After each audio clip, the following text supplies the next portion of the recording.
La manifestation sportive, par nature, est hybride. Déjà quelques allusions ce matin. Elle touchait au divin chez les Grecs. Elle est aujourd'hui une échelle d'évaluation des États.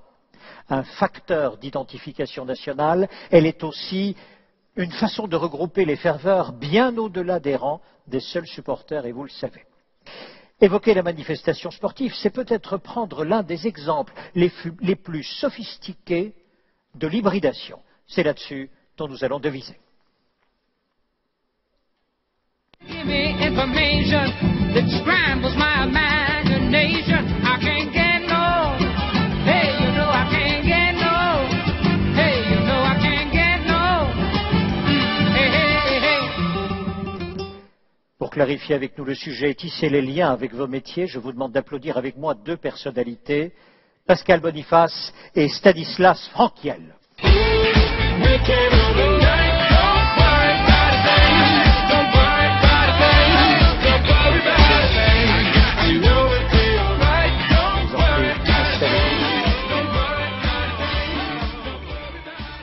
Pascal Boniface, directeur de l'Institut des Relations Internationales et Stratégiques, que vous avez fondé d'ailleurs en 90. C'est un centre de recherche au départ sur les questions stratégiques. Vous êtes également professeur à Paris 7 de Relations internationales et de géopolitique. Vous publiez ces jours-ci, et ça c'est intéressant, un livre extrêmement documenté intitulé Géopolitique. Et vous écrivez notamment ceci. Il est certain que les élections présidentielles de 2017, qui se dérouleront 4 mois avant la décision du CIO d'attribuer les Jeux 2024, auront un impact non négligeable. Si le discours de repli sur soi, le rejet des étrangers et de stigmatisation des musulmans font l'arrière-plan de la campagne, on ne peut plaider pour le rejet de l'autre et vouloir être l'hôte du monde. Tout est dit dans cette imbrication de deux sphères, encastrement, avait dit l'un des intervenants tout à l'heure, encastrement de deux sphères entre la politique d'une part ou la géopolitique d'un côté et d'autre part la manifestation sportive. Vous n'êtes pas d'ailleurs qu'un chercheur en chambre, vous aimez aussi assister à des rencontres sportives, entre autres le PSG et celle également des Bleus. Vous serez bien sûr devant votre écran ce soir. Vous aimez également, Pascal Boniface, les esprits libres. Vous publiez également un autre livre tout à fait inattendu, sur Léo Ferré, à l'occasion des 100 ans de sa naissance. Ferré, passion de jeunesse, mais également esprit libre et révolté, et ça vous plaît. À vos côtés, Stanislas Franquiel, merci beaucoup d'être là. Stanislas, maître de conférence à la faculté des sports de l'université d'Artois. Vous avez publié l'histoire des agents sportifs en France. Notez bien que ce livre, d'abord, a été primé par l'Union des clubs professionnels de football, et puis surtout, il a reçu 2 bourses, FIFA et l'UEFA. Et ça, c'est très, très rare. Vous avez toujours eu 2 passions, l'histoire et le sport, et vous en faites aujourd'hui d'ailleurs des conférences et des débats, notamment en milieu carcéral, on évoquera peut-être d'ailleurs la question. Vous nous arrivez de Toulouse, où vous terminez un cycle de ce point de vue de 4 conférences. Alors, c'est bien ça 4. Et vous y retournez la semaine prochaine. D'accord. Donc vous en avez fait quelques-unes et vous allez y retourner. C'est bien 48 ça cette année. Parfait. Dites donc. Pascal Boniface, je vais démarrer par une question toute simple. Une manifestation sportive, et je vous en prie, discutez bien tous les deux, mais une manifestation sportive, pour vous, vous imaginez combien de dimensions dans cette manifestation sportive d'ordre international? Il y a plusieurs missions sportives. Il y a effectivement le championnat d'Europe, les Jeux Olympiques, la Coupe du Monde, et puis il y a le tournoi de l'Ascension, le tournoi de la Pentecôte pour les minimes, les U13. Et donc on voit bien qu'il y a, on va du plus bas dans le fond au plus haut. Donc il y a vraiment plusieurs types de missions sportives, mais toutes ont en commun de rassembler les gens. Et toutes ont en commun la convivialité. Parce que entre les gens qui iront au stade, qui seront au stade ce soir à Marseille, ou qui iront au Stade de France dimanche, et ceux qui, pour des tournois de gamins, tiennent la buvette, etc., qu'est-ce qui les réunit tous? C'est être ensemble. C'est être ensemble, c'est rassembler, et des gens qui n'ont aucune raison d'être ensemble auparavant. Je pense que tous ceux qui sont allés à une séance sportive ont vu tout d'un coup un voisin qu'ils ne connaissaient pas 5 minutes avant le début de la compétition, du match, et tout d'un coup une envie de communiquer, une proximité immédiate, à la fois humaine, de chaleur, etc. Donc le sport a ceci qu'il rassemble les gens. Il rassemble les gens, et il rassemble des gens qui n'ont rien à voir les uns avec les autres, parce que ce soir, bon, sans vouloir rentrer dans la vie politique française, ce pays est très profondément divisé sur le plan politique, social, etc. Mais ce soir, tout le monde sera derrière les Bleus. Il n'y aura pas un Français qui, ou alors peut-être quelques excentriques, voulant se singulariser, qui diront je veux que l'équipe de France perde. Mais donc là, tout le monde sera derrière l'équipe de France. Et donc c'est ça que le sport est capable de créer, c'est un mouvement commun. Votre convention est sur le thème de l'hybridation, c'est on est ensemble. On est ensemble alors qu'on n'a rien de commun. Alors que l'on peut avoir des origines sociales, des convictions politiques, des situations personnelles tout à fait différentes, mais là, tout d'un coup, on se rassemble, on vit ça pendant l'Euro, et je crois que ça va aller crescendo, et ce soir, à mon avis, TF1 va battre ses records d'audience, et puis on revivra ça pour le Tour de France, et on revivra, enfin on le vit déjà pour le Tour de France qui a commencé depuis 5 jours, et on va remettre cela, bien sûr, pour les JO. Et donc c'est ça la grande force du sport, c'est faire tomber les barrières. Et rassembler les gens en ayant fait tomber les barrières. On les rassemble sur quoi par exemple, Stanislas, on rassemble les gens sur quoi? Parce qu'ici, on ne les rassemble pas nécessairement sur le football, on les rassemble sur quelque chose de plus grand encore que le football ou simplement sur une manifestation sportive? On les rassemble, il me semble, sur un projet, sur une émotion, sur des valeurs, dans des lieux bien particuliers, bien ciblés, dans des espaces selon les temporalités aussi bien définies. Je souscris tout à fait à ce qui a été dit par Pascal sur cette idée que le sport est un vecteur presque supra-identitaire où toutes les différences nationales, religieuses, ethniques, sociales, économiques peuvent se transcender, peut-être pour des instants bien précis, dans des moments un peu aériens, comme celui qu'on va sans doute vivre ce soir ensemble. Je crois qu'on regarde maintenant le sport de façon différente. Auparavant, soit on avait une place au stade, soit on regardait le match chez soi à la télévision. Ce soir-là, où les gens vont regarder, ils vont regarder ensemble. Si vous êtes chez vous, vous n'êtes pas seul chez vous. Vous avez invité des amis. Vous avez invité, et vous n'avez pas regardé le match seul. Ça n'a aucun sens. Les gens vont dans les bars, dans les fan zones, et c'était extrêmement important. Je crois que c'est un tournant que, malgré les oiseaux de mauvais augure, on ait décidé de maintenir les fan zones. Parce que si on les avait fermées ou abandonnées, ça voulait dire que la France n'était pas capable de recevoir chez elle un événement majeur. Et je pense que la décision, non seulement de garder la compétition, contrairement à 2-3 huluberlus pour rester poli, qui demandaient à ce qu'on la donne à d'autres, certains ont même proposé que les matchs soient à huis clos, n'importe quoi, de fermer les fan zones, mais si on avait fermé les fan zones, ça voulait dire qu'on n'était pas capable d'accueillir chez nous un événement majeur. Et aujourd'hui, l'événement sportif, il n'est pas vu de façon solitaire. Il est vu en groupe. Et d'ailleurs, les chiffres d'audience sont faussés, parce que les chiffres d'audience donnent le nombre de téléviseurs allumés, sauf que entre une série qu'on regarde seul parce que son conjoint n'est pas là ou qu'on s'emmerde un peu, et que le match de foot, vous invitez 15 personnes chez vous, ça fait beaucoup plus de monde. Et ça ne compte pas les bistrots où les gens, regardez le nombre de bistrots, maintenant les gens ils vont au bistrot pour regarder un match. Pourquoi? Parce qu'ils ne sont pas seuls. Parce qu'ils ont des gens et qu'ils vont fraterniser, qu'ils vont avoir des émotions communes. Le sport, c'est chaud. C'est chaud, ça crée de l'émotion. Et là, bien sûr, le football est le sport le plus universel, mais les autres sports créent également ce type d'émotion. Le football étant un peu le climax de tout cela. Alors Pascal, c'est une conversation, Sandrine. On voit que la France vibre à l'heure de l'Euro. Le football, sport numéro 1 en France, en tout cas en termes de licenciés. J'ai travaillé sur les agents sportifs, et vous aussi, dans un magnifique livre d'entretien avec Pape Diouf. Je m'étais attaché à essayer de reconstruire l'histoire de ce milieu des années 70 à nos jours, en sachant que la présence des intermédiaires sportifs en France est historique, elle traverse le XXe siècle. Mais vous, dans les entretiens que vous avez pu avoir avec Pape Diouf, qu'est-ce qui vous a marqué? Avec Pape, ce qui m'a marqué, c'est sa maîtrise du français déjà, parce que c'est quelqu'un qui avait abandonné les études, qui arrivait à Marseille.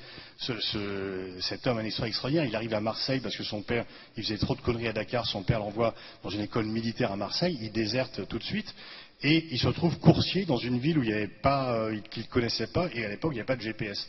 Donc il a tout appris sur cela. Mais sur les agents, lui avait une particularité, c'est qu'il n'a jamais signé un seul contrat de sa vie.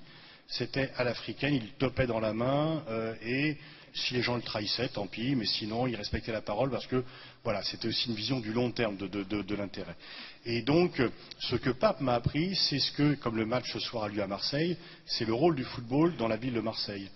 Le stade Vélodrome a toujours été un lieu d'intégration. Il n'y a pas une tribune arménienne, kabyle, arabe, juif, les supporters sont tous ensemble. Et bizarrement, le stade Vélodrome était, même si ça s'est mal passé cette année pour des raisons extra-sportives et notamment liées au départ de Pape, mais le stade Vélodrome est un enclos de pacification dans une ville qui est néanmoins violente et où il y a du racisme dans la ville, jamais au stade Vélodrome. Jamais.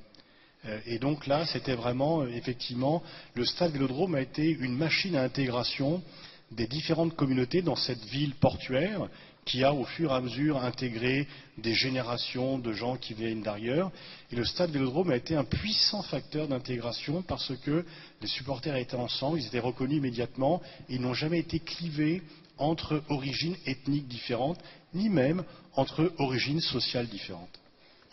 Si je vous entends bien l'un et l'autre, le sport, donc encore une fois, est un lieu de ferveur où toutes les barrières tombent, où je suis avec d'autres que je ne rencontrerai pas ailleurs, et où la ferveur m'unit à plus grand que moi. C'est bien cela? Oui, c'est vrai que regardez dans une ville, le club de football est souvent, l'école devient un endroit ségrégué par l'habitation. Il faut avoir la bonne adresse pour être dans la bonne école. Mais le club de football, tout le monde y va. Donc il y a vraiment un mélange. Et dans le stade, même si effectivement l'équilibre à trouver, dans le stade maintenant, pour les événements, c'est trouver des loges à forte contribution financière et des tribunes à forte contribution d'ambiance. Parce que Didier Deschamps, de Didier Deschamps en 98, il y en a marre des costards cravates dans les tribunes. Et en même temps, moi j'ai failli me faire refouler à Barcelone parce que j'étais arrivé avec le maillot de Lilian Thuram. Ils m'ont dit mais non, dans la loge présidentielle vous ne pouvez pas venir avec le maillot. Heureusement que j'avais une chemise dans mon sac à dos, sinon je ne pouvais pas rentrer. Donc il faut aussi un peu qu'ils ouvrent cela. Et donc il y a de plus en plus d'argent grâce aux loges à haute contribution financière, mais en même temps si le stade sonne creux, s'il n'y a pas d'ambiance, et chacun a admiré l'ambiance que les Islandais et les Irlandais ont donnée, ce qui prouve d'ailleurs que l'on peut être complètement bourré et être pacifique les uns et les autres, parce que c'était quand même la preuve dans le concret que l'alcool n'est pas forcément violent. Bon, et donc, mais on va aussi au stade, pourquoi? Parce qu'il y a de la bruit, il y a du bruit et de l'ambiance. Et si les stades sonnaient creux, eh bien, on s'y emmerderait. C'est aussi une très bonne réflexion sur la télévision et le stade. Pendant très longtemps, les responsables du foot ont dit on ne retransmet pas les matchs à la télévision parce que ça va vider les stades. Et le premier match télévisé en 58, il y avait plus de place dans le stade que de postes de téléviseurs dans la société française en France. Bon. Et puis après, on se rend compte que c'est l'inverse, que plus un match est télévisé, plus on veut y aller. Là, il y a encore quelqu'un qui me demandait une place pour la finale. J'ai dit, mais tu rêves, là, c'est vraiment, c'est terminé maintenant. Et la demande, par exemple, qu'il y a eu pour PSG-Chelsea ou PSG-Real de Madrid, PSG-Madrid, comme le match est télévisé, on veut encore plus y être. Et en fait, la télévision ne vide plus les stades, elle les remplit. Elle les remplit, mais en même temps, si le stade sonnait creux, qu'il n'y avait pas tous ces bruits de supporters, etc., parce que le spectacle, il est autant dans les tribunes que sur le terrain. Et donc il y a un double spectacle, les supporters qui viennent déguisés, peinturlurés, qui chantent, qui crient, etc. Ah, c'est tribal hein, comme histoire. C'est quand même quand on voit le visage justement repeint, c'est vraiment tribal, non? Oui, mais c'est une sorte de réflexe tribal sympathique, parce qu'il n'est pas agressif. C'est plutôt une sorte d'autodérision. On va, les Français, mettre un casque gaulois par rapport à Astérix, c'est l'autodérision. Les Néerlandais, les Islandais ou les Suédois vont venir avec des casques de Vikings Donc voilà, c'est vraiment l'autodérision des supporters. Stanislas Frankel, est-ce qu'on retrouve la même chose dans le soubassement du football, là où se trouvent vos agents? Est-ce qu'ils ont conscience de tout cela? Est-ce que l'organisation de cette profession se fait ainsi? Ou bien c'est complètement déconnecté de ce qui se passe dans le stade? Écoutez, j'ai travaillé sur le milieu des agents sportifs. Vous savez qu'en France, il y a à peu près 350 agents officiels licenciés à la Fédération française de football. Je vais vous poser une question. Combien, selon vous, travaillent vraiment, vite cette profession? Espérons pour eux, 250. Espérons pour eux, 250 Non, 60. Ah, d'accord. Donc c'est un milieu qui est marqué par une très forte précarité, avec un marché qui est concentré. C'est aussi un milieu qui baigne dans cette culture du secret et de la discrétion. J'ai contacté tous les agents sportifs licenciés à la FFF pour faire mon ouvrage. Seuls 13 m'ont répondu. Sur les 13, je me suis intéressé à leur stratégie pour durer, puisqu'une des questions de cette conférence est comment perdurer, comment rester dans le milieu. Alors si je reprends les quelques chapitres de mon ouvrage, se prévoir du temps, prévoir un budget, collaborer, travailler en équipe, proposer des services innovants, par exemple des services marketing. On avait vu des grandes firmes américaines type IMG McCormack, qui s'était à un moment implanté en France, qui proposaient des services d'avocats, immobilier, reconversion. Mais en fait, ce qui me veillait à son capital réputationnel, mais ce qui me frappe, c'est la question de la confiance. De la confiance qui doit absolument... en fait, les agents cherchent avant tout à créer de la confiance pour perdurer. Et puis peut-être dire une chose, c'est qu'aujourd'hui, dans ce milieu, je ne sais pas si Pape Diouf vous en avez parlé, mais dans les 5 championnats majeurs du Big Five, France, Angleterre, Espagne, Italie et Allemagne, seules 83 agences gèrent la moitié des joueurs.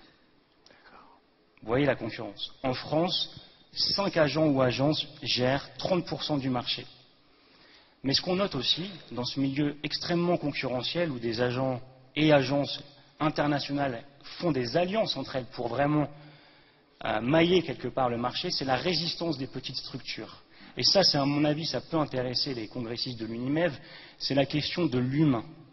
Les petits agents, ceux qui travaillent dans des agences à moins de 4 personnes, qui font des paris sur des jeunes joueurs, sur leur progression, mais aussi sur leur fidélité, qui tissent des relations de confiance, qui se spécialisent sur une région géographique, sur un poste, sur un profil de joueur, ce sont ceux qui durent. Mais encore une fois, je crois que la question de l'humain est centrale, et Pape Diouf en avait fait sa spécialité, puisque dans mon ouvrage, j'avais Pape Diouf le grand frère. Et il voulait, il me semble, être le grand frère de ses agents, de ses joueurs, pardon, de ses clients aussi. Quels que soient donc les agents, en tous les cas, vous dites, ce sont des personnes qui travaillent dans le secret. Elles travaillent dans le secret et c'est dans ce secret qu'elles font des affaires et qu'elles promeuvent ou qu'elles contribuent à promouvoir des joueurs. Mais indépendamment des effets, si je comprends bien, indépendamment, on construit un jeu et le jeu, par ailleurs, a des effets. C'est bien cela? Je comprends bien le lien? Oui, enfin les agences, c'est une catégorie très particulière du monde du football qui est à la fois stipendiée et en même temps nécessaire. Et il y a effectivement derrière cette catégorie, on peut mettre un peu tout. Mais je crois que par rapport aux congressistes qui sont là, le sport a pris dans la société une dimension qu'il n'avait pas auparavant.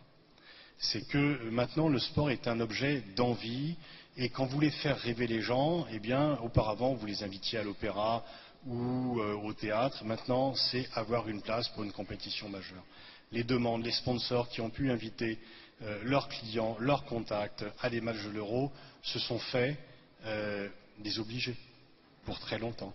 Parce que c'est quand même ça qui concentre le plus l'attention.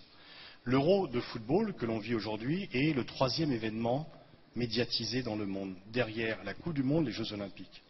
Et en fait, que cherchent les gens? C'est être dans l'endroit où ça se passe. Être dans l'endroit où on crée un peu d'envie et où on peut dire « oui, j'y étais, j'ai été invité » et on a vécu un moment festif, en plus sympathique, etc.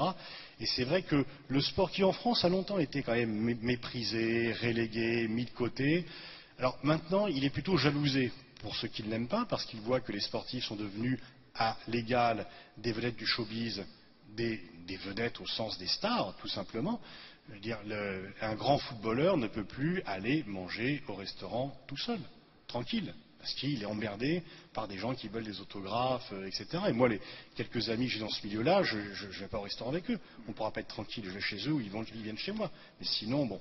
Et donc, c'est devenu un vecteur de communication pour les entreprises extrêmement important parce que la médiatisation est très forte. De quoi parlent la plupart des gens le vendredi soir? Qu'ils soient à l'université, dans un atelier, au bureau ou ailleurs, des matchs du week-end. Et de quoi parle-t-il lundi matin? Des matchs du week-end. Donc c'est ça vraiment, et ce n'était pas le cas auparavant. Donc il y a une montée en puissance. La première Coupe du Monde en 1930, des équipes n'ont pas voulu y aller, c'était trop loin. 15 jours de bateau pour aller à Montevideo, 18 lignes dans le premier compte-rendu de l'équipe. Aujourd'hui, regardez ce dont la presse, y compris quand je vois que Le Monde fait 2 pages d'interview de Zlatan Ibrahimovic, je me dis que le monde a changé.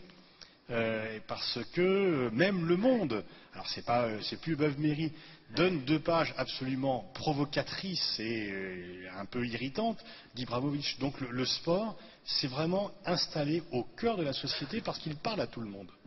Parce que d'un enfant de 7 ans à un PDG d'entreprise, le match de football va lui dire quelque chose. Il sera uni. Alors que des réformes sur le monde du travail, sur la réforme de la Cour pénale internationale, tout ce que vous voulez, non, nettement moins. Et donc le sport a pris maintenant une importance centrale. Moi, maintenant, ça fait déjà quelques années que je travaille sur la géopolitique du sport. En 1997, j'ai proposé à 2 éditeurs de faire un livre qui se serait appelé « Football et relations internationales ». Les presses de Sciences Po et le Seuil, les deux m'ont dit « Mais non, soit tu fais football, soit tu fais relationnel, mais il n'y a aucune relation entre les deux ». Maintenant, qui peut dire cela encore? Donc on voit quand même, il n'a qu'à juste constater la place du sport dans les journaux généralistes. Pas dans les journaux sportifs, c'est leur métier, mais dans les journaux généralistes, du Figaro au Monde en passant par Libération, qui snobaient le sport auparavant, et qui aujourd'hui font la une dès qu'il y a un événement important. Mais l'impression que vous me donnez tous les deux, et je vais vous dire exactement, c'est que personnellement, le football, j'aime pas. Donc vraiment, alors là pour le coup, je suis vraiment pas passionné par l'histoire. Et donc l'impression que vous me donnez tous les deux est la suivante, c'est que se construit une gigantesque machine, un moteur à émotion qui est déconnecté des conséquences que vous analysez et que vous évoquez. On ne les a pas encore évoquées ici, mais notamment la puissance de l'État ou l'évaluation d'un État par rapport à la puissance sportive qu'il peut représenter. Et ça, j'ai l'impression que c'est complètement déconnecté. D'un côté, on a des artisans et de l'autre côté, des enregistreurs de conséquences. Les uns et les autres ne se parlent pas. Les deux sont liés. C'est que si le football n'avait pas cet impact dans la société, il ne serait pas un instrument géopolitique. Le curling est assez faible en impact géopolitique, parce qu'il y a peu de gens qui se passionnent pour le curling. C'est très respectable, mais ça suscite quand même moins d'émotions, de même que d'autres sports. Et le football, pourquoi c'est le sport le plus universel? C'est parce que c'est le plus simple à comprendre, qui peut se pratiquer partout, et que la taille, je veux dire, entre Maradona et Ibrahimovic, c'est des types physiques tout à fait différents. Vous permettez un instant? Peut-on éclairer la salle? J'ai une question à vous poser, mesdames, messieurs. Voilà, merci beaucoup.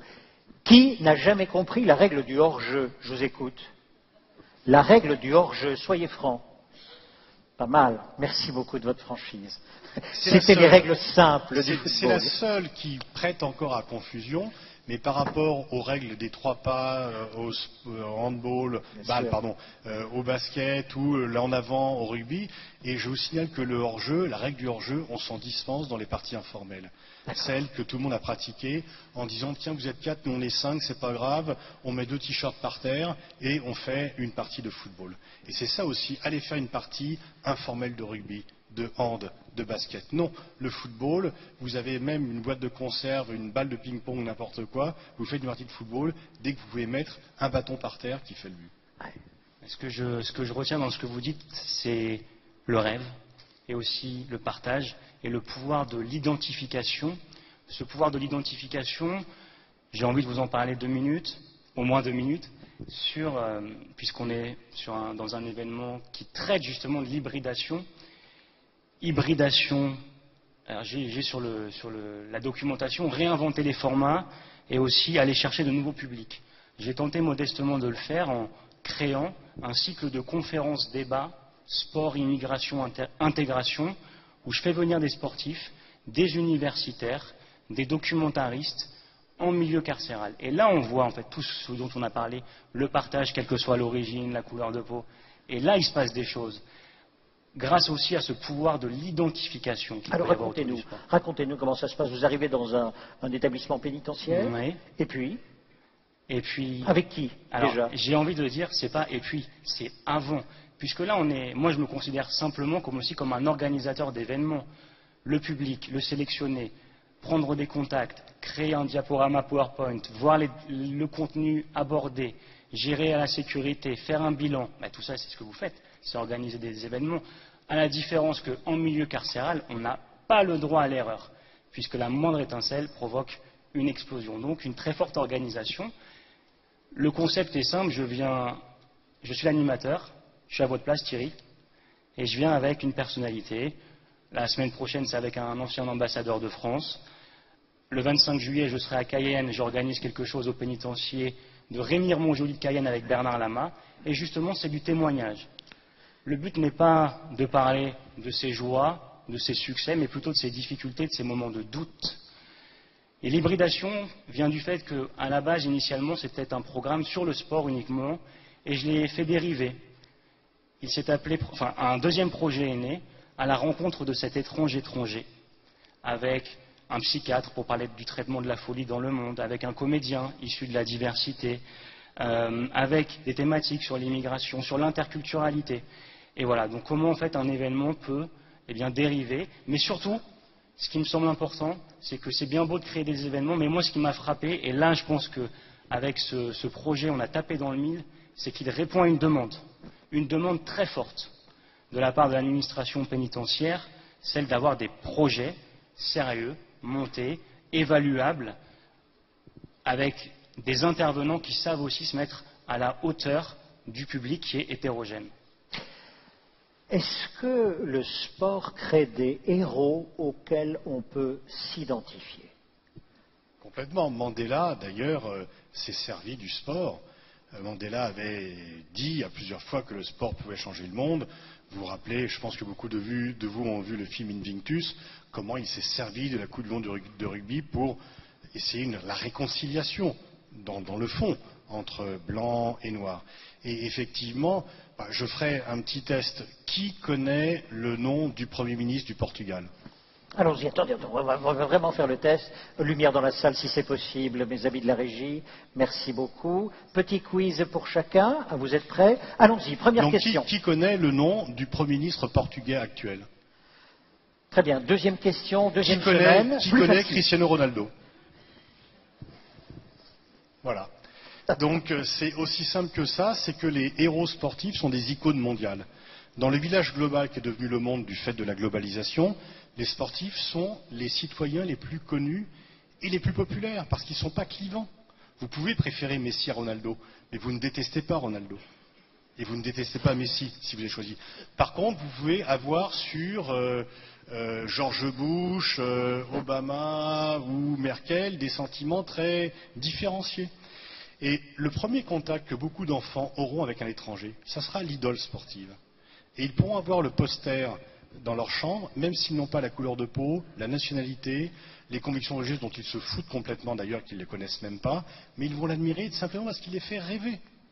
Et dans la place médiatique qu'a pris le sport aujourd'hui, les sportifs ont dépassé ce qu'étaient auparavant les philosophes, mais aussi les acteurs de cinéma, les chanteurs, etc., parce qu'ils fédèrent complètement, de par leur positionnement sur le terrain, de par... Tout le monde connaît Usain Bolt et tout le monde se dit est-ce qu'il va venir au JO, est-ce que sa blessure, etc. Donc le sport a créé, de par la globalisation et la médiatisation du sport, quelque chose qui dépasse tout et qui a fait des héros sportifs les citoyens les plus connus et les plus appréciés du monde. Et finalement, ce qui est aussi d'ailleurs très amusant dans le sport en général et le football en particulier, c'est que c'est vraiment le stade ultime de la mondialisation, mais qu'en même temps, contrairement à la mondialisation, ça vient renforcer l'identité nationale, alors que la mondialisation est accusée de venir plutôt les effacer. Ce soir, tout le monde, peut-être à part vous, mais ce soir, tout le monde sera français. tout le monde sera français. Mais vous le serez quand même finalement parce que malgré vos dénégations, je pense que vous allez jeter un œil sur le match et que vous ne resterez pas tout à fait insensible malgré votre pétition de principe initiale. Et donc, voilà. Et donc ça crée vraiment, et ça c'est vrai dans tous les pays du monde. Dans tous les pays du monde, le sport fédère et le sport est un facteur de ciment de l'identité nationale. Peut-être un mot pour dire que le sport spectacle en France naît dans les années 30 avec différents paramètres tels que le développement de la presse, les premiers champions français qui émergent. On peut penser à Suzanne Lenglen dans les années 20, aux premiers champions des années 30, Jules Ladoumègue, aussi aux enjeux nationalistes qui font qu'à un moment les Français commencent à s'emparer de cette question du sport comme pouvoir d'identification. Il y a aussi les premiers stades qui sont construits en France et le premier accueil de grandes manifestations sportives internationales en France. La Coupe du Monde, c'est en 1938, la première. On n'a pas gagné celle-là. Et aussi un mot pour revenir sur ce que vous avez dit sur ce renouvellement des élites. Et alors ça, je trouve ça passionnant. J'avais lu un ouvrage de Jacques Conen-Hunter qui avait travaillé sur la sociologie des élites et qui nous parlait justement de cet ébranlement des élites traditionnelles que vous avez évoqué, avec maintenant des figures sportives et médiatiques, des vedettes en fait, qui sont devenues quelque part, je dirais pas au sommet de la société, mais par rapport à ce que vous dites, c'est vrai que Marcel Cerdan en 1946, c'est le Français qui bat les Américains, la puissance qui a gagné la Seconde Guerre mondiale. Et le petit Français, pied noir, etc., avec ses petits points, il traverse l'Atlantique et il gagne. Et donc pour la fierté nationale française, c'est une sorte de rêve. Ce soir, on va, je pense, à peu près tous, y compris vous, assister à France-Allemagne. Ils s'enchevêtrent les rivalités nationales et footballistiques. Parce que si ce match est important, c'est bien sûr en souvenir traumatique de Séville 82. À l'époque, quand même, Helmut Schmidt et Mitterrand avaient dû intervenir pour faire baisser le niveau de germanophobie qui commençait parce que l'agression sur Battiston de Schumacher était vue comme l'exemple même de la brutalité allemande et les souvenirs, casque à pointe, les Schleux, Dorifort, etc.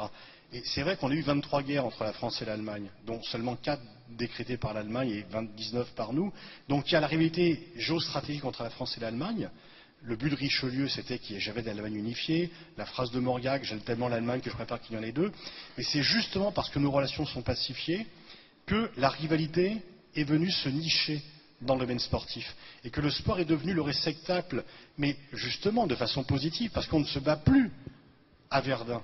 On se bat à Séville et ce soir à Marseille. Alors j'aimerais justement, c'est l'occasion ou jamais, hybridons les niveaux, j'entends bien le niveau sportif qui est le réceptacle de toute une rivalité qui est recuite et aujourd'hui moins dite, sauf sur le terrain. Que vient faire l'Europe alors? L'Europe à qui on avait donné comme grande mission dès le traité de la CECA, c'était de dire pacifions-nous et restons en paix. Et on dit l'Europe c'est le passeport pour la paix. Et vous me dites non attendez, c'est sur le terrain de foot que ça se décide. Mais ça prouve qu'il y a la paix justement. C'est que ceux qui m'ont dit après Londres en 2012 si on avait une équipe unifiée d'Europe on aurait eu le plus grand nombre de médailles d'or. C'est faux parce qu'on n'aurait eu qu'une équipe de hand, qu'une équipe de basket alors qu'on a pu en envoyer plusieurs.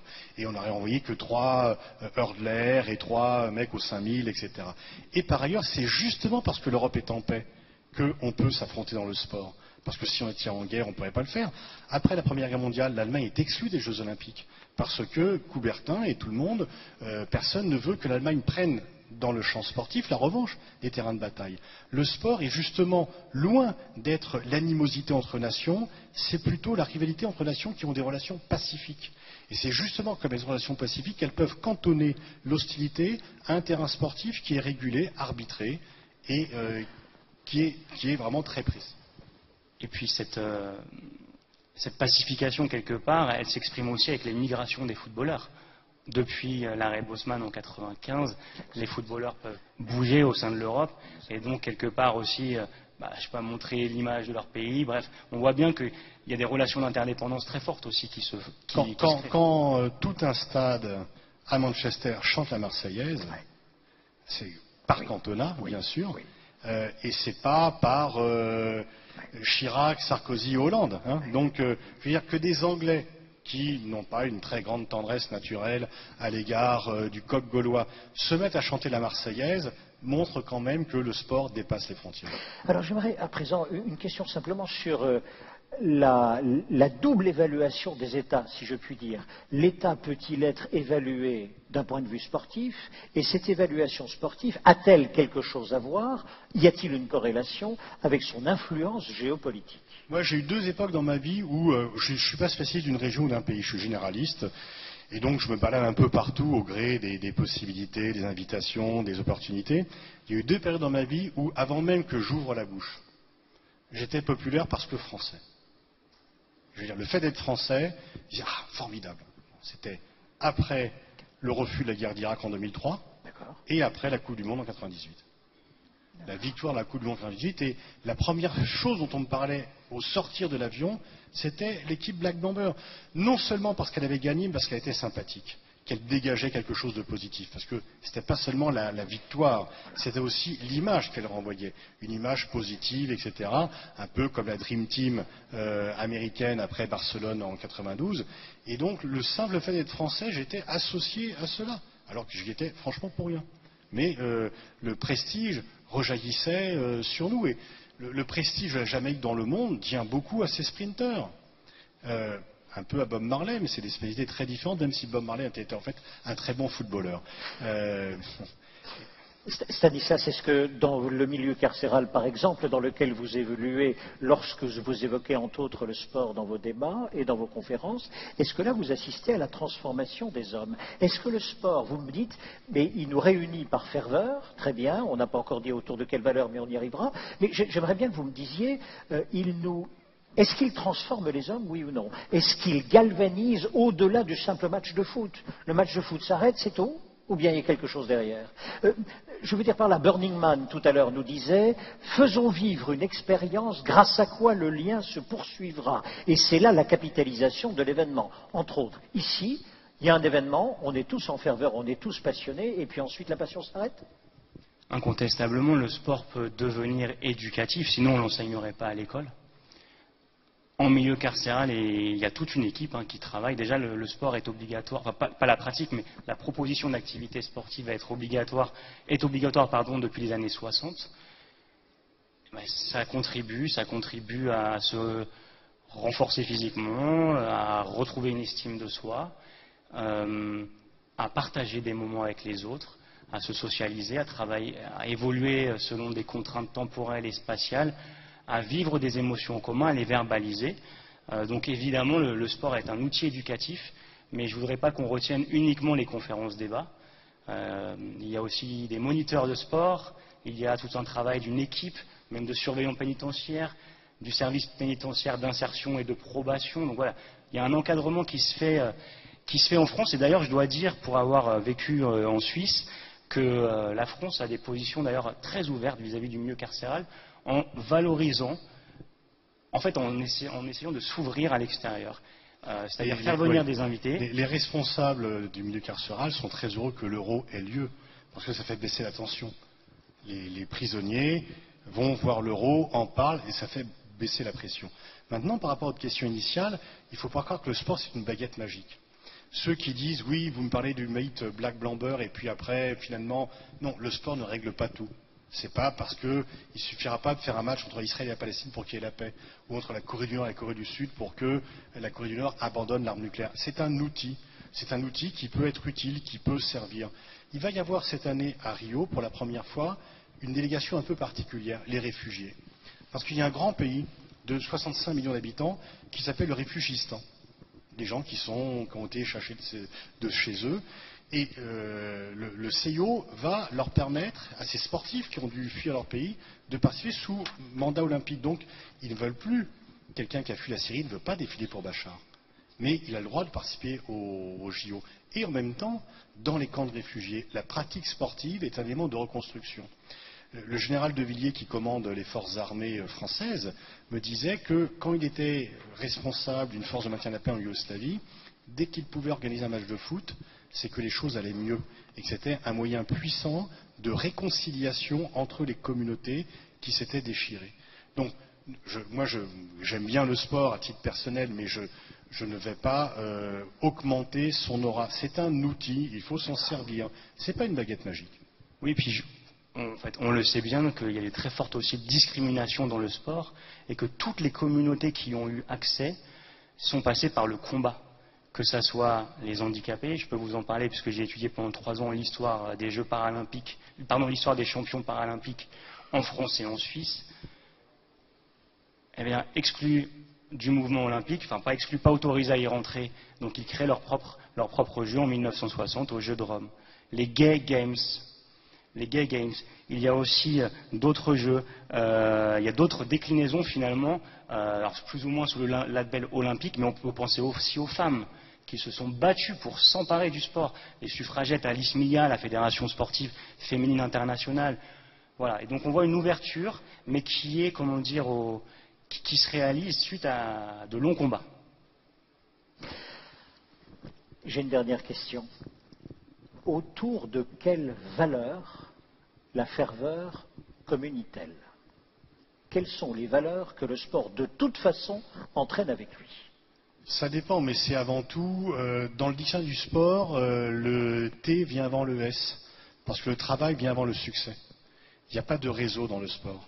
Peut-être que les enfants de Lilian Thuram jouent l'un déjà depuis quelque temps à Sochaux et son deuxième fils vient de signer à Monaco, mais c'est pas parce que Lilian a appelé le directeur sportif de Monaco pour dire prends mon fils. C'est parce qu'il a la place sur ce terrain. Et le sport, ce n'est pas un hasard si le sport est né dans les deux sociétés initialement démocratiques, la Grèce antique et la Grande-Bretagne du XIXe siècle. Parce que dans le sport, on est ce que l'on est et pas ce que l'on est naître. Votre place n'est pas... Et c'est pour ça que l'Inde, d'ailleurs, n'est pas très bonne en sport. C'est que dans un pays dirigé encore, même s'il est aboli par le système des castes, la place de l'individu est assignée au départ. Donc le sport, c'est l'effort et la récompense par l'effort. C'est effectivement la démocratie, parce que le réseau familial ne joue pas pour... votre père peut être milliardaire, vous ne courez pas le 100 mètres plus vite. Bon, donc, et il y a moins de reproduction dans le sport que dans la plupart des autres milieux. Et puis, surtout, là, c'est pour les pratiquants. Pour les spectateurs, c'est l'émotion collective. C'est la ferveur, c'est la joie, c'est la fête, dans la douleur ou dans la joie. Parce que, bien sûr, on peut, même finalement, lorsque l'on perd, on a des mémoires collectives de défaites qui restent des moments forts. Moi, Séville 82, je l'ai encore dans le cœur. C'est une crise, finalement, un match, au sens premier du terme, c'est-à-dire soit le malade décède et c'est la douleur, soit le malade gagne et à ce moment-là... Oui, mais la mort n'est jamais définitive. On se recrée à chaque fois. Alors, sur les valeurs, le fair play, modestie dans la victoire, dignité dans la défaite, le dépassement de soi, sinon les entreprises ne feraient pas appel à des sportifs pour leurs conférences ou leurs séminaires. En même temps, le sport, c'est ce que disait Pascal, à mon sens, est censé annuler et non reproduire les différences qui organisent et traversent le monde social, mais en même temps, on ne peut pas échapper à ces déterminants sociaux.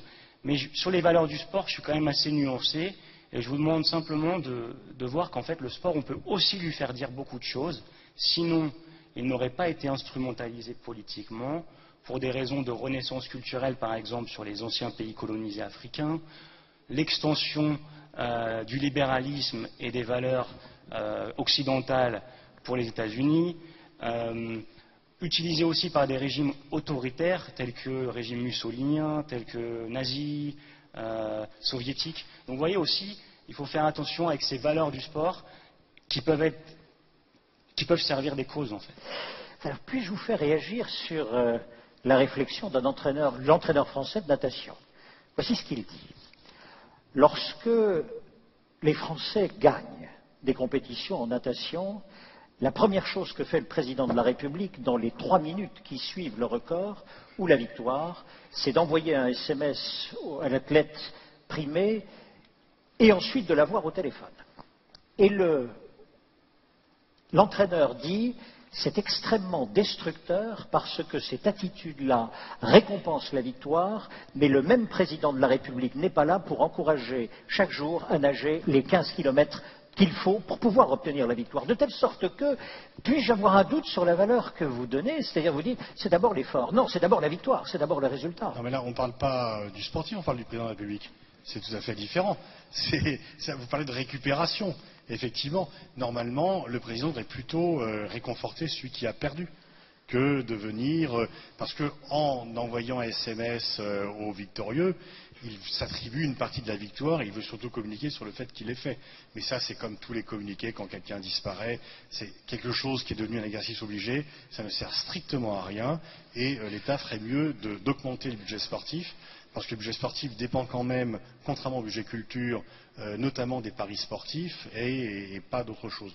Donc, mais il y a effectivement, la volonté de capter une partie de la lumière qui va sur le sportif en étant à ses côtés. Et les félicitations n'ont d'intérêt que si elles sont médiatisées.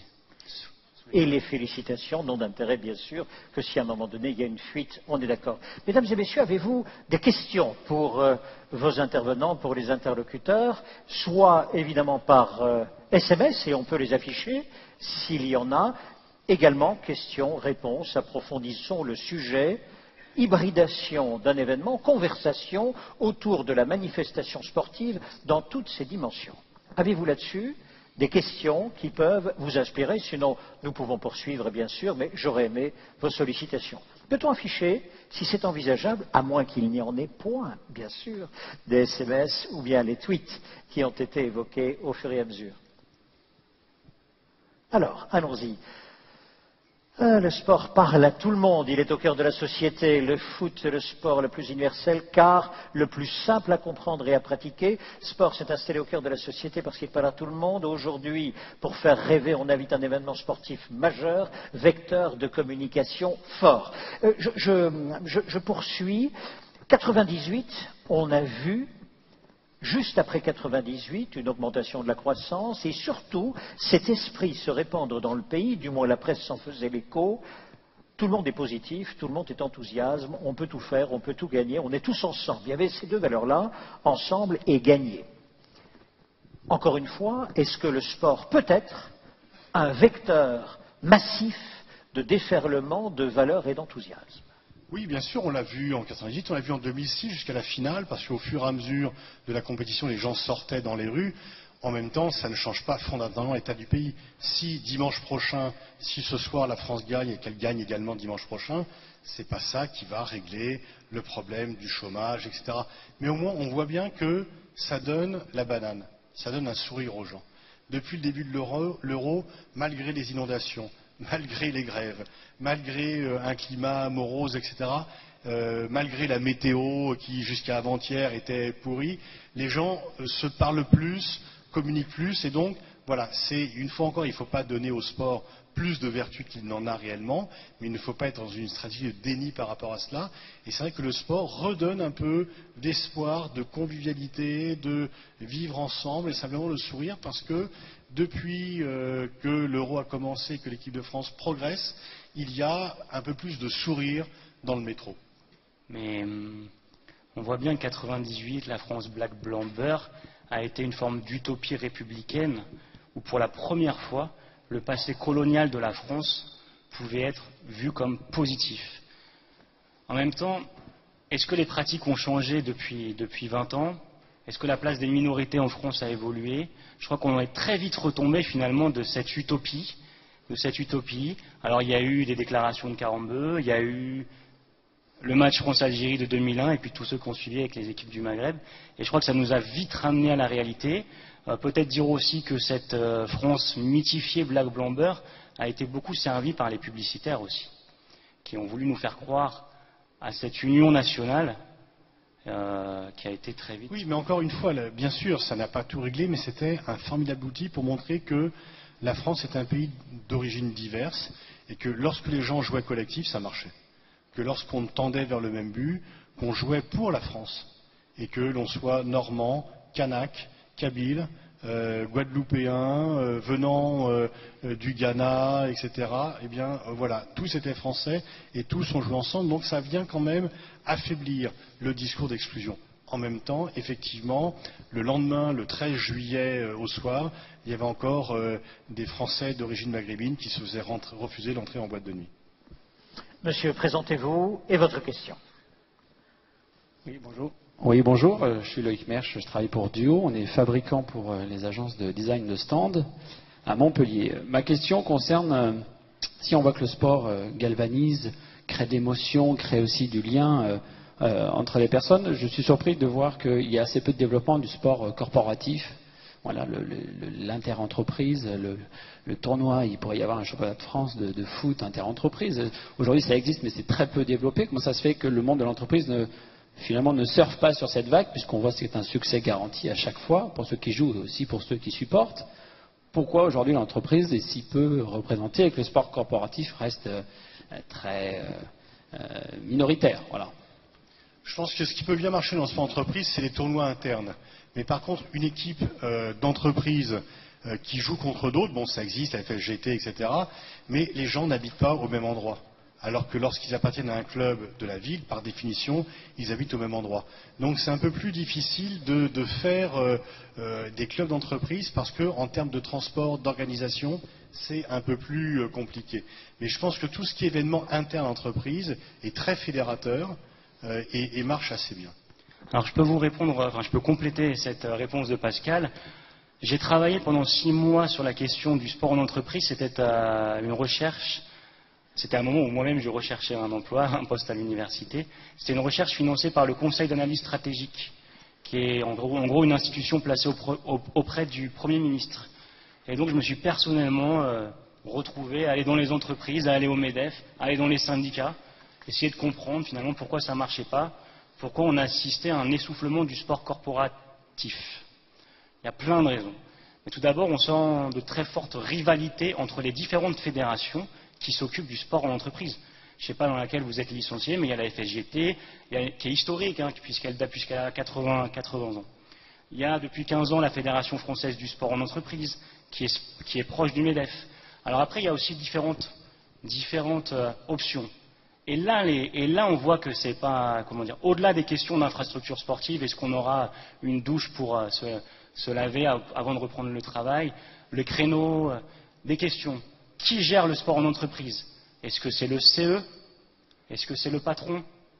Est-ce que c'est le syndicat? D'autres questions, pour eux, comment fait-on pour le valoriser? Est-ce qu'on va développer des sections sportives ou est-ce qu'on va plutôt développer des chèques sport? Voilà, je sais pas, alors on en pourra en reparler tout à l'heure. Et on voit vraiment qu'il y a des politiques différentes, tout le monde est un peu perdu. Il y a malgré tout quelques bons exemples, puisqu'il y avait toute une partie préconisation dans ce rapport qui est encore en ligne. Des bons exemples venus du nord de l'Europe, et aussi quelques entreprises comme Toyota à Onin, dans le nord de la France, qui mettaient en place vraiment un service culturel et aussi sportif et médical à destination de ses employés. Merci beaucoup Stanislas.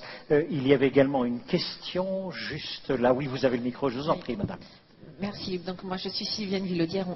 J'ai évoqué ce matin les éléments sur le collaboratif. Je voulais une question par rapport à la prospective de ce sujet. Bien entendu, on évoque là l'engouement, on évoque là le phénomène intense, énorme, mondial de cette question de la montée en puissance du sport par rapport aux aspects de communication et de communauté. Est-ce qu'il y a une fin de vie annoncée? De quelle façon? Est-ce qu'il y a une prospective de ce sujet?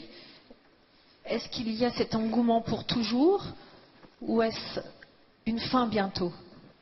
Alors les arbres ne montent pas jusqu'au ciel et tout empire périra. Donc ce qui fixe une double limite effectivement à l'expansion sans fin du sport auquel on assiste.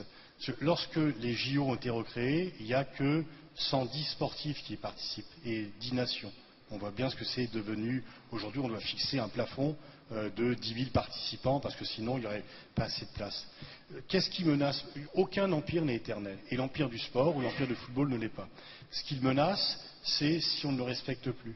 C'est pour cela que le CIO s'est réformé après les scandales de Salt Lake City et que la FIFA doit en faire autant. Parce que sinon, effectivement, si on peut penser que pourquoi le cyclisme s'est réformé par rapport au dopage, sinon il mourrait et qu'il n'y aurait plus de Tour de France. S'il y a encore le Tour de France aujourd'hui, c'est que la lutte contre le dopage a été vraiment mise en œuvre.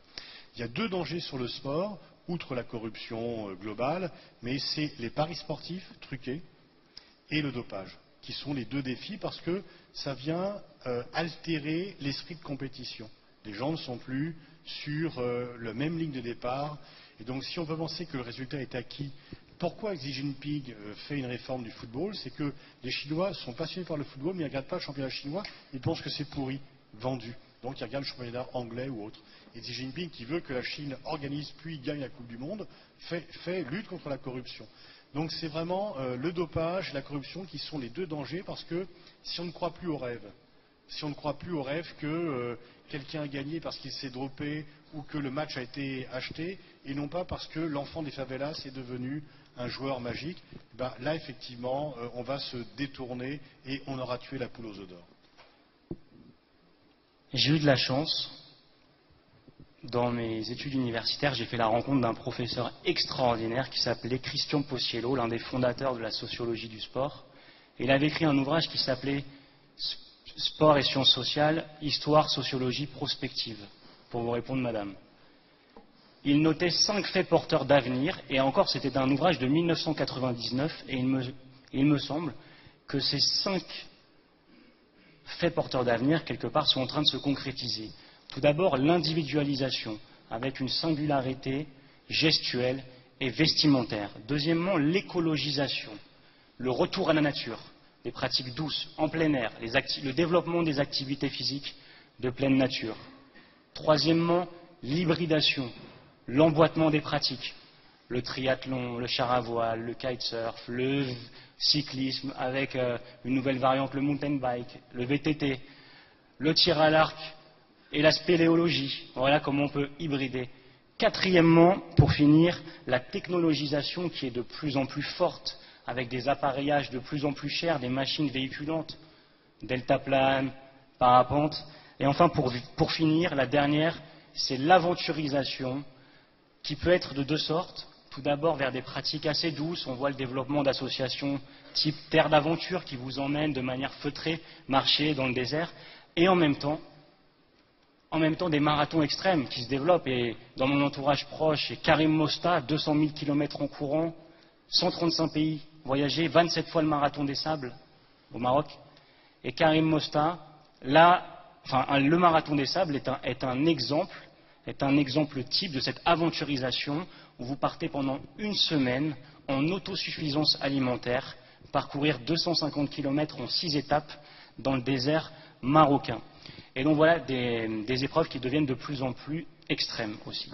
Ce qui est étonnant, c'est que vous, ni l'un ni l'autre, vous n'avez évoqué les réseaux sociaux, Internet, cette globalisation digitale qui permet au sport pratiquement lui-même de, enfin, pourrait-on l'imaginer, de faire déserter les stades. Non, ça c'est vraiment une... ça n'est pas déserté, ça les remplit. Ronaldo a je ne sais plus combien de millions de followers, etc. Donc comment le sport et comment le football a conquis le monde? Comment il a bâti son empire, sur le soleil duquel le soleil ne se couche jamais. D'abord par les ports. Les premiers matchs, les clubs professionnels, comme c'est les Anglais qui ont inventé le football, les premiers clubs professionnels, c'est Le Havre en France, Bilbao en Espagne, Barcelone, Hambourg, Gênes, etc. Ensuite, par le chemin de fer, par la radio, la télévision, et les réseaux sociaux viennent compléter cela, effectivement. Viennent compléter la conquête du monde par le sport. Peut-être un mot pour dire aussi que les réseaux sociaux peuvent être au service des sportifs amateurs. On a vu de plus en plus de sites de crowdfunding, de financement participatif, pour financer donc des carrières, des projets amateurs pour tous les sportifs qui ne peuvent pas en vivre. Une question, monsieur, présentez-vous. Oui, bonjour, je suis Olivier Chazalon de la société Technistil, bureau d'études, création de stands et d'expositions. J'avais une question concernant la présence le phénomène des hooligans dans le sport et plus particulièrement dans le football. Pourquoi ce phénomène ne se rencontre que dans le milieu du football? Parce que le football est un sport de gentleman joué par des voyous, alors que le rugby c'est l'inverse. Non, c'est parce que oui, effectivement, il y a peu de hooligans au golf, en Formule 1 ou au tennis, parce que le football ramène le plus de monde, ramène des milliers, des dizaines de milliers, que c'est le plus visible et que c'est les classes les plus populaires. Et que pour ceux qui veulent commettre des violences, c'est la meilleure caisse de résonance. Là, pour l'Euro, on a vu quoi? On n'a pas vu de hooligans britanniques, parce que les polices françaises et britanniques et anglaises collaborent. Par contre, ce qui s'est passé, c'est que les Russes n'ont pas collaboré avec Antoine Boutonnet et sa délégation anti-hooligan, et que le type dont j'ai oublié le nom, mais qui est venu 2 fois, la première fois on l'expulse, la deuxième fois il revient. S'il revient, c'est qu'on l'a laissé partir de Moscou, parce qu'il a des accointances avec le régime.